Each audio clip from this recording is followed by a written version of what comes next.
Hi everyone. Kalita IBC চেনেলটিলৈ সকলোকে স্বাগতম জনাইছো। বন্ধু বান্ধৱীসকল, আজি যিকেইটা কুৱেশ্যন লৈছো মই কেলেণ্ডাৰ ট্ৰিক্সৰ ওপৰত। মানে একচুৱেলি কেলেণ্ডাৰ ট্ৰিক্সৰ ওপৰত বহুত কুৱেশ্যন আছে। মই অলৰেডি ভিডিঅ'বিলাক দি আছো, আপোনালোকে চাই থাকিব। একচুৱেলি আপোনালোকে ভিডিঅ'বিলাক চাই থাকিলে গম পাব মানে কুৱেশ্যনৰ ধৰণবিলাক। মানে এক্সামতো যিকোনো ধৰণৰ কুৱেশ্যন আহিব পাৰে। গতিকে আপোনালোকে যাতে কুৱেশ্যনটো দেখাৰ লগে লগে গম পায় যে এইটো কি টেকনিকত কেনেকৈ কৰিব লাগিব। সো তাৰ কাৰণে আজি যিকেইটা কুৱেশ্যন লৈছো মই একদম ইজি কুৱেশ্যন, জাষ্ট টেকনিকটো গম পালে হ'ল কেনেকৈ কৰিব লাগে। প্ৰথম কুৱেশ্যনটো এনেকুৱা ধৰণৰ দিছে, যদি আজিৰ বাৰটো সোমবাৰ হয় তেন্তে 46 দিন পিছত কি বাৰ হ'ব? মানে আজি সোমবাৰ, তো 46 দিন পিছত কি বাৰ পাম আমি, সেইটো আমি এনচাৰ উলিয়াব লাগে। তো এইবিলাক কুৱেশ্যন ইজি, বেছি টান নহয়। কিন্তু যদি আমি নাজানো তেতিয়াহ'লে আমি এই কুৱেশ্যনটো এক্সামৰ টাইমত যেতিয়া এক্সাম চলি থাকে আমি প্ৰশ্নটো দেখাৰ লগে লগে আমি মানে কনফিউজ হৈ যাওঁ। তেতিয়া আমি আঙুলি মূৰত গণিব লগা হয়। মানে আজি সোমবাৰ, নেক্সট মঙলবাৰ, নেক্সট বুধবাৰ, চ' এনেকৈ গণি থাকিলে আমাৰ টাইমবিলাক গুচি যাব। চ' আমি একদম ইজি। যদি আমি চাওঁ ইয়াতে আজি টুডে ইজ মানডে, মানে সোমবাৰ, হয়নে? তো আমাক উলিয়াব দিছে 46 দিন পিছত। মানে কি কৰিব লাগিব? আমি জাষ্ট 46ক যদি 7ৰে ডিভাইড কৰি দিওঁ। 7ৰে কিয় ডিভাইড কৰিব লাগিব? কাৰণ এসপ্তাহত 7 দিন, হয়নে? চ' আমি ইয়াক সপ্তাহত মানে কনভাৰ্ট কৰিব লাগিব।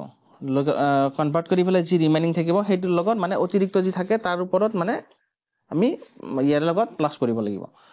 মানে মই যি আগতে ভিডিঅ'বিলাক দিছোঁ মানে কেলেণ্ডাৰ ট্ৰিক্সৰ ওপৰত, মানে বেছিক গোটেইখিনি দিছোঁ, তো আপোনালোকে চাব ভিডিঅ'বিলাক, তেতিয়া আপোনালোকে মানে এই কনচেপ্টবিলাক আপোনাৰ ক্লিয়াৰ হ'ব।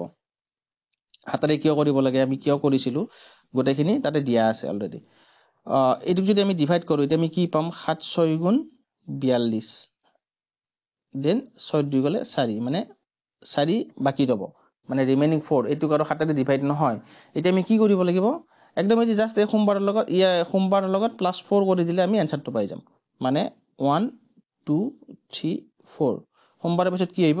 মংগলবাৰ, বুধবাৰ, বৃহস্পতিবাৰ, শুক্ৰবাৰ, হয়নে? মানে আমাৰ এনচাৰটো হ'ব ফ্ৰাইডে, শুক্ৰবাৰ। মানে এই যি মই ইয়াতে অপশ্যনবিলাক দিয়া নাই, ইয়াতে অপশ্যনত মানে শুক্ৰবাৰটো দিয়া থাকিব আৰু সেইটোৱে হ'ব শুদ্ধ উত্তৰ। ধৰিব পাৰিছে নিশ্চয় আপোনালোকে। তো প্লিজ ভিডিঅ'টো এটা লাইক কৰি দিব। এতিয়া আমি 2 নম্বৰ কুৱেশ্যনটো চাম।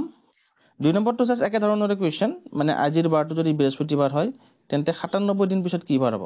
মানে আজি টুডে বৃহস্পতিবাৰ, টুডে ইজ বৃহস্পতি, দেন 97 দিন পিছত তো কি কৰিব লাগিব? জাষ্ট 97ক 7ৰে ডিভাইড কৰি দিলে হ'ল। 7 গুণ 7 কিমান বাকী ৰ'ব? 9 7 গ'লে 2 27, দেন 7 3 গুণ 21 6, মানে 1 2 3 4 5 6। এইটো যদি বৃহস্পতিবাৰ আছিলে, নেক্সট শুক্ৰ, শনি, ৰবি, সোম, মংগল, বুধ, হয়নে? মানে বুধবাৰ আমাক ইয়াতে অপশ্যনত দিয়া থাকিব আৰু সেইটোৱে হ'ব শুদ্ধ উত্তৰ। যিটো 3 নম্বৰ কুৱেশ্যন আছে, এই দুটাটো হৈ গ'ল। 3 নম্বৰ যিটো কুৱেশ্যন আছে সেইটোত অলপমান মানে আমি কনফিউজ হ'বও পাৰোঁ কোনোবাই, সেইটোও চাব আপোনালোকে। মই দেখাই আছোঁ 3 নম্বৰত কি দিছে। 3 নম্বৰত দিছে একেধৰণৰে কুৱেশ্যন, যদি আজিৰ বাৰটো বৃহস্পতিবাৰ হয় তেন্তে 350 দিন পিছত কি বাৰ হ'ব? আজি টুডে বৃহস্পতিবাৰ, ইয়াতে দিছে 350 দিন।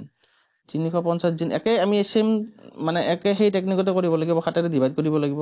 কৰিলে কি হ'ব? 7 5 গুণ 35, দেন 0। ইয়াতে কিন্তু ৰিমেইনিং একো নৰ'ল, মানে 0 পালোঁ আমি।